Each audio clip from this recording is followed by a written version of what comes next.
Hello everyone, unfilter talk के आज के एपिसोड में हम एनालिसिस करेंगे सोहम शाह की नई फिल्म क्रेजी का। स्पैम्स और प्रैंक कॉल के इस युग में निर्देशक गिरीश कोहली एक आम लेकिन परेशान करने वाले अनुभव को उठाकर उसे एक साइकोलॉजिकल थ्रिलर में बदल देते हैं। डॉक्टर अभिमन्यु की भूमिका में सोहम शाह अभिनीत यह फिल्म दर्शकों को एक ऐसे प्लॉट में डुबोती है जो पैरानोया, अविश्वास, रिडेम्पशन और पारिवारिक जिम्मेदारियों जैसे विषयों को छूती है। 93 मिनट की अवधि वाली क्रेजी एक एक्सपेरिमेंटल सिंगल कैरेक्टर थ्रिलर है जिसमें बाकी किरदार केवल वॉइस परफॉर्मेंसेस के जरिए अपनी मौजूदगी जाहिर करते हैं। इसके साथ ही फिल्म एक सीरियस इशू को भी उठाती है, डाउन सिंड्रोम के प्रति समाज के रवैये पर एक दुर्लभ टिप्पणी जो बॉलीवुड में बहुत कम देखने को मिलता है। साथ ही दिल्ली की सड़कों के गड्ढे और इसकी बाहरी इलाकों में पड़े कचरे के ढेरों पर एक सटल प्रोपेगेंडा भी करती है। तो आइए फिल्म के प्लॉट के बारे में बात करते हैं। डॉक्टर अभिमन्यु सूद यानी सोहम शाह एक सर्जन हैं जो मेडिकल नेग्लिजेंस के एक स्कैंडल में उलझे हुए हैं। वे 5 करोड़ के एक आउट ऑफ कोर्ट सेटलमेंट के लिए गाड़ी में बैठकर निकलते हैं और तभी उन्हें एक कॉल आता है जिसमें उन्हें बताया जाता है कि उनकी बेटी वेदिका, जिसे डाउन सिंड्रोम है, किडनैप हो गई है। यहाँ से एक तनाव भरी जर्नी शुरू होती है जिसमें अभिमन्यु के पास समय कम और समस्याएं ज़्यादा हैं। उन्हें अपनी शक्की एक्स वाइफ, जिसकी आवाज़ निमिषा सज्जान ने दी है, और एक कम्प्लेक्स रोमांटिक इंटरेस्ट जिसकी आवाज़ शिल्पा शुक्ला ने दी है, और एक गुस्से से भरा हुआ बॉस जिसकी आवाज़ पीयूष मिश्रा ने दी है, और इन सब के बीच एक रहस्यमय किडनैपर जिसकी आवाज़ टीनू आनंद ने दी है। इन सभी कैरेक्टर्स की रिपीटेड कॉल्स का सामना करना पड़ता है।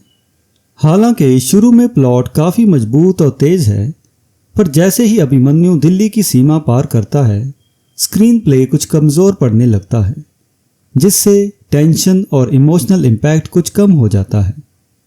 बावजूद इसके कहानी डाउन सिंड्रोम से जूझने वाले परिवारों की चुनौतियों और समाज के रवैये पर प्रकाश डालती है।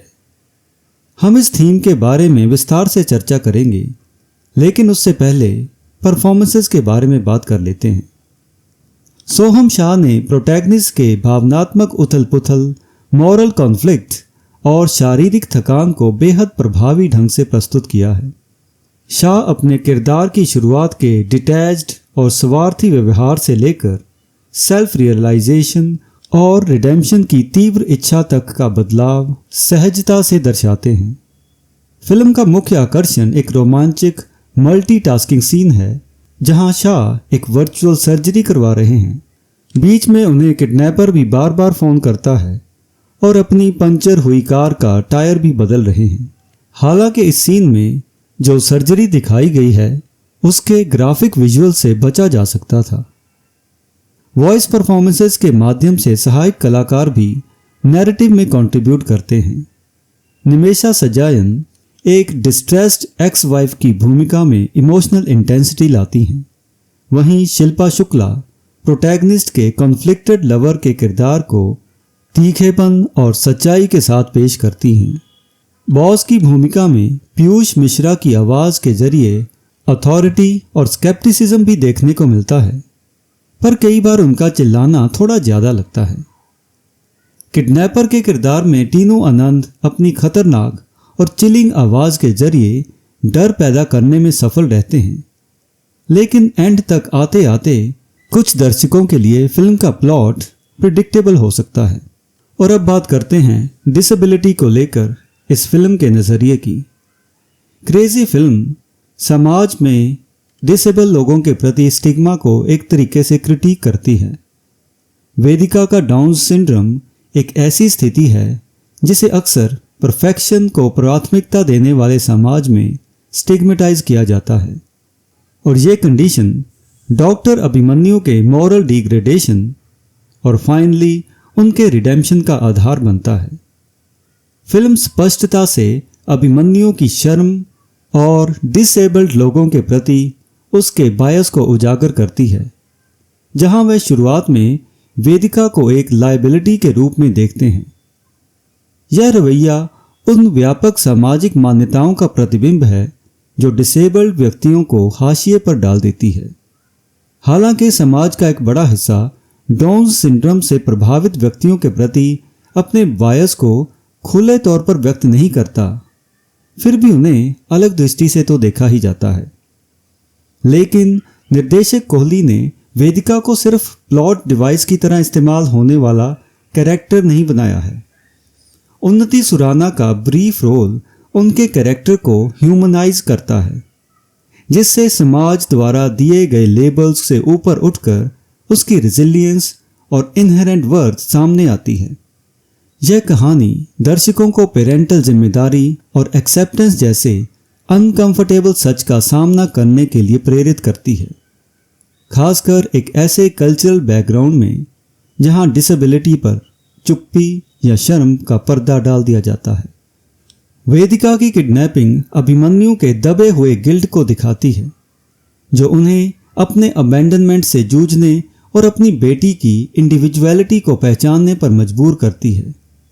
एक ऐसी जर्नी जो समाज में एम्पैथी और इंक्लूजन को एम्फसाइज करती है।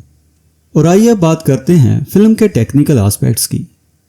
तकनीकी रूप से क्रेजी का प्रभाव सुनील रामकृष्ण बोरकर और कुलदीप ममानिया की सिनेमैटोग्राफी की वजह से बढ़ जाता है, जो अभिमन्यु की बढ़ती हुई बेचैनी और आइसोलेशन को उनकी कार की बंद जगह में बेहद प्रभावी ढंग से पेश करती है।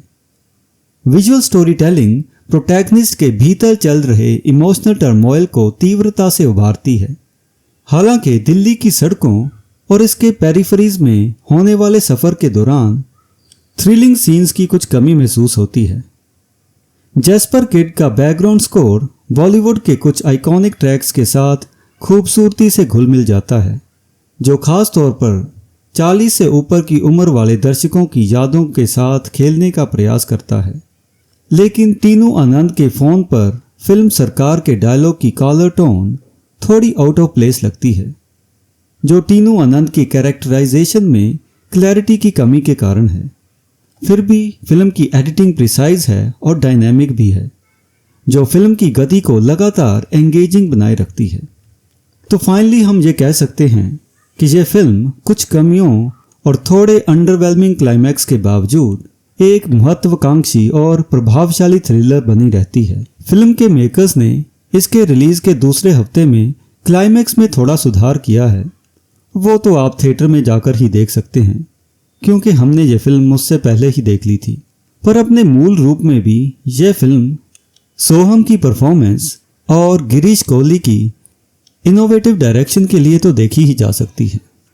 तो ये था क्रेजी मूवी पर हमारा अनफिल्टर टॉक। अगर आपको ये वीडियो पसंद आया हो तो रिदम्स ऑफ राइम को लाइक और सब्सक्राइब करना ना भूलें, और अपने दोस्तों के साथ भी इस चैनल को शेयर करें, ताकि वो भी नई पुरानी फिल्मों के ऊपर हमारे अनफिल्टर टॉक्स को देख सकें। And until next time, goodbye and thank you.